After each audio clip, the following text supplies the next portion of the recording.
Halo semuanya, ketemu lagi dengan aku. Kali ini aku akan mengajak kalian untuk naik Transjatim Koridor 5 dari Bungurasi menuju ke Bangkalan. Sebelum berlanjut, jangan lupa subscribe ya. Terima kasih.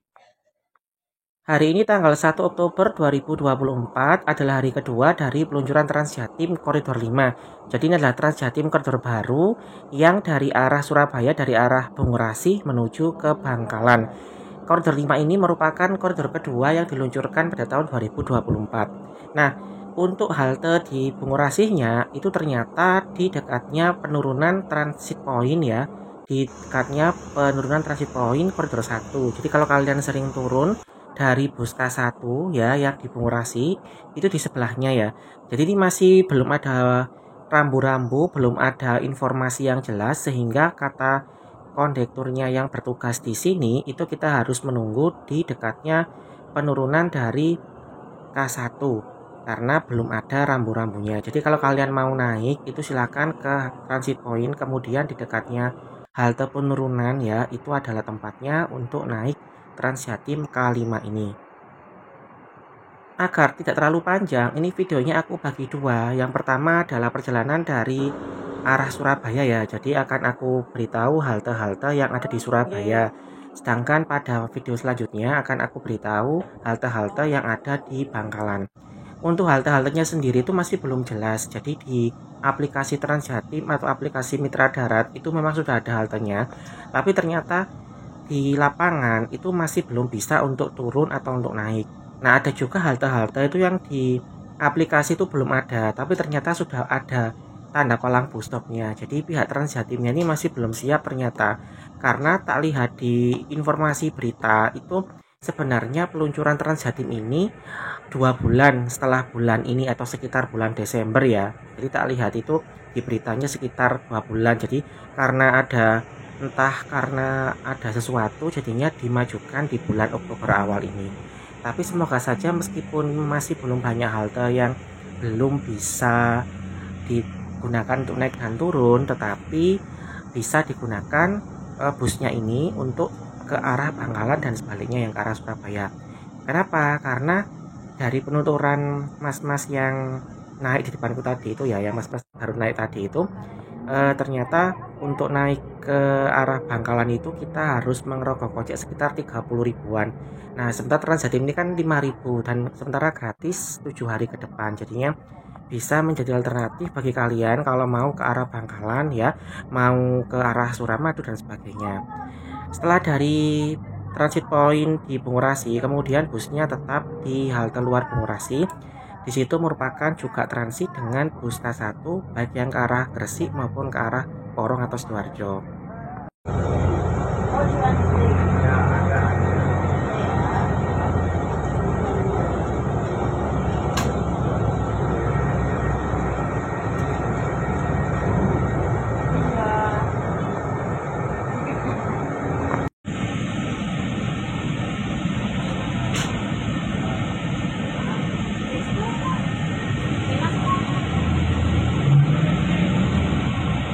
Bakalan ada, bakalan. Oke ya. Nah, lanjut, lanjut.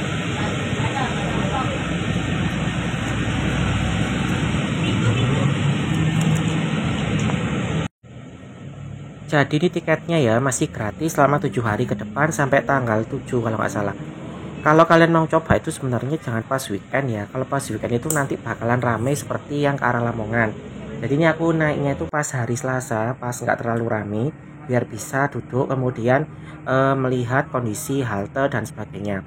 Ini busnya hampir sama dengan bus K4. Jadi yang di belakang itu adalah bangku untuk penumpang khusus ya, baik lansia, ibu hamil atau penyandang disabilitas. Jadi busnya itu sama dengan bus K4 yang menggunakan dek rendah. Makanya kita tidak bisa naik dari halte transit point K1 karena K1 itu kan deknya kan tinggi. Jadi nggak bisa digunakan untuk naik bus K5 ini yang menggunakan dek rendah.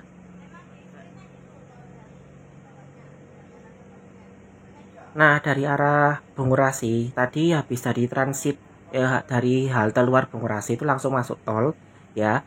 Jadi sama dengan bus K1 langsung masuk tol. Bedanya kalau bus K1 kan arahnya ke Gresik ya. Ke arah mana itu ke Gresik ya. Kemudian kalau ini nanti ke arahnya Tanjung Perak. Jadi nanti ini keluarnya tuh di Tanjung Perak. Ada beberapa halte itu kita bisa transit dengan Surabaya Bus yang ke arah Perak.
Ini kita sudah keluar dari tol ya, ada Monumen Yosudarso yang merupakan kompleks dari Angkatan Laut.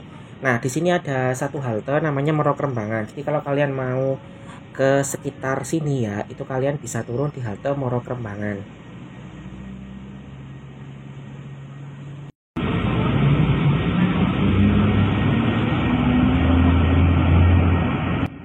Jadi busnya ini mengarah ke Jalan Perak Barat ya, kemudian nanti putar balik di sekitar halte Barunawati. Halte itu juga merupakan halte transit dengan Surabaya Bus.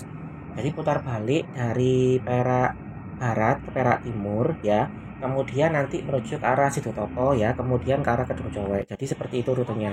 Nah, ini adalah halte Morokrembangan tadi ya, jadi kalian bisa turun di sini kalau mau ke sekitar kompleks Angkatan Laut.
Perlu diketahui bahwa halte di Barunawati itu berbeda dengan halte Surabaya Bus. Jadi kita harus jalan kaki sedikit ke arah utara. Ini kan halte Surabaya Bus ya, kita nggak bisa naik dari sini. Nah, itu ada penumpang yang mau naik tapi nggak bisa karena nggak berhenti. Jadi kita harus mencari halte yang ada tulisannya halte Transjatim. Letaknya sekitar 200 meter ya ke arah utara. Jadi kita bisa naik dari sini, bukan yang di sana tadi ya. Itu adalah halte Surabaya Bus. Di sini ada tulisannya di situ halte Bus Transjatim. Meskipun sama-sama di Barunawati, tak ulang lagi, kita tidak bisa naik atau turun di haltenya Surabaya Bus. Jadi kita bisa turun di haltenya Transjatim yang ada tulisannya halte Transjatim. Sementara itu untuk halte Surabaya Bus ada stikernya Surabaya Bus, jadi beda ya.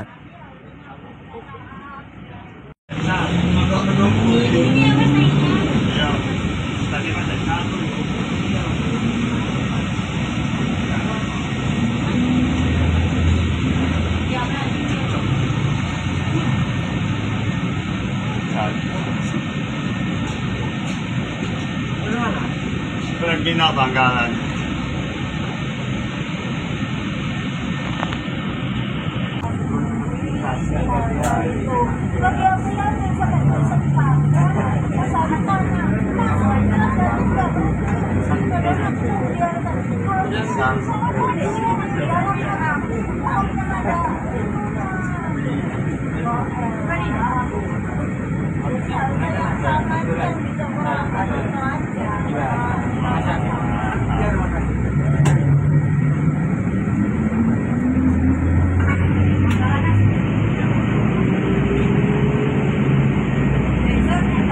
Kemudian ini ada halte Perak Timur ya, sama dengan halte Surabaya Bus. Jadi yang halte Perak Timur ini sama dengan halte Surabaya Bus, kita bisa transit di sini.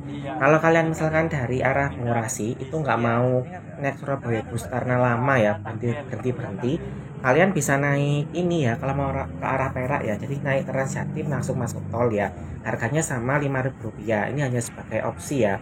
Misalkan kalau kalian males naik Surabaya Bus karena sering berhenti di halte, kalian bisa naik Transjatim ini, nanti langsung turun di sekitar Fatmawati atau di halte Perak Timur.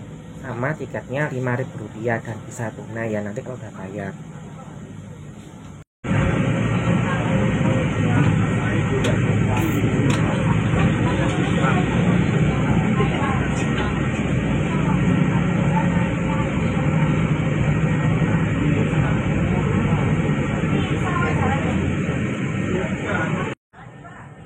Selanjutnya ini adalah halte Sarwajala ya namanya.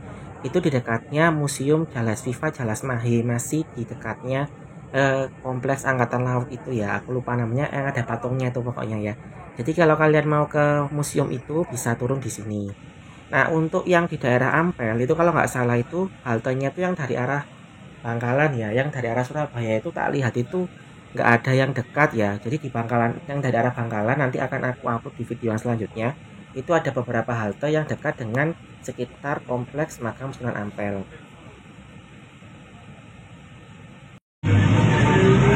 Nyobi Transjatim Koridor wonten apa?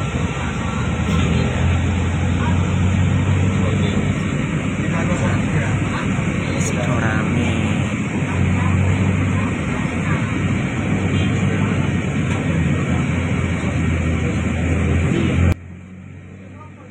Ini itu di sekitar kawasan Sidorame ya. Jadi yang dekat dengan Ampel ada beberapa angkot yang ngetem di situ ya. Kalau kalian lihat videoku yang lama kan ada yang ke arah Sidorame, ke arah Ampel, itu ke situ arahnya nanti.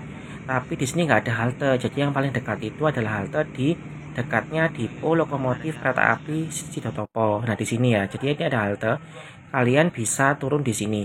Nah halte ini itu saat aku naik itu belum ada di aplikasi Transjatim. Mungkin sudah diupdate lagi kalau kalian naik ya. Jadi ketika aku naik ini di aplikasi itu nggak ada, makanya aku bingung kenapa kok ada halte di situ. Jadi itu adalah halte Sidotopo yang berada di dekatnya Depo Lokomotif. Dari sini kemudian nanti bisnya akan langsung menuju ke arah Kedung Cowok ya, sebelum memasuki jembatan Suramadu. Kedung Cowok ya.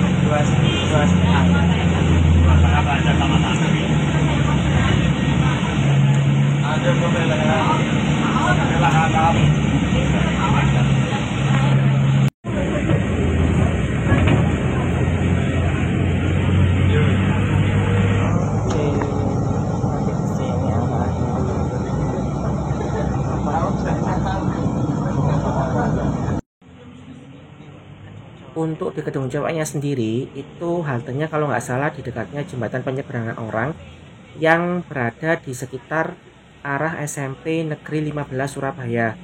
Jadi di situ kan ada jembatan penyeberangan ya di Kedinding, kalau nggak salah arah Kedinding itu. Nanti di situ ada haltenya. Tapi pas aku naik ini busnya nggak berhenti di halte situ. Mungkin karena apa namanya masih belum jelas ya.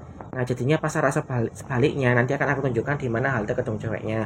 Karena dari kemarin tuh banyak yang tanya adakah halte di Kedung Cowok, karena merupakan pintu masuk dan pintu keluar dari arah Surabaya ya, atau ke arah Bangkalan. Jadi halte ini menjadi penting karena sebagai halte terakhir di kawasan Surabaya. Nah, dari Kedung Cowek ini kemudian langsung masuk ke Jembatan Suramadu. Nanti akan aku lanjutkan pada video selanjutnya. Nah, pada awal pengoperasiannya ini itu nggak begitu banyak masyarakat yang naik ya, karena mungkin hari Selasa bukan hari Sabtu. Berbeda dengan Trans Jatim K4 kemarin yang hari Sabtu ya, hari keduanya itu, sehingga ramai sekali. Nah, ini kan hari keduanya itu adalah hari Selasa, hari kerja, sehingga nggak terlalu banyak penumpang yang naik. Dan aku pun ini bersama dengan youtuber-youtuber besar ya, nanti akan aku perlihatkan kepada kalian di video selanjutnya.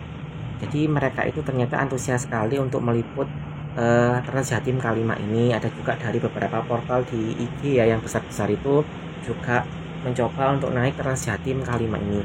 Nah, semoga saja dengan publikasi yang sangat besar seperti itu ya, Trans Jatim juga mau memperbaiki dirinya, karena kan mereka kan banyak viewers ya, banyak subscribernya dibandingkan aku ya. Jadinya otomatis kalau penontonnya itu lihat ya, kan mereka juga bisa melihat kondisinya.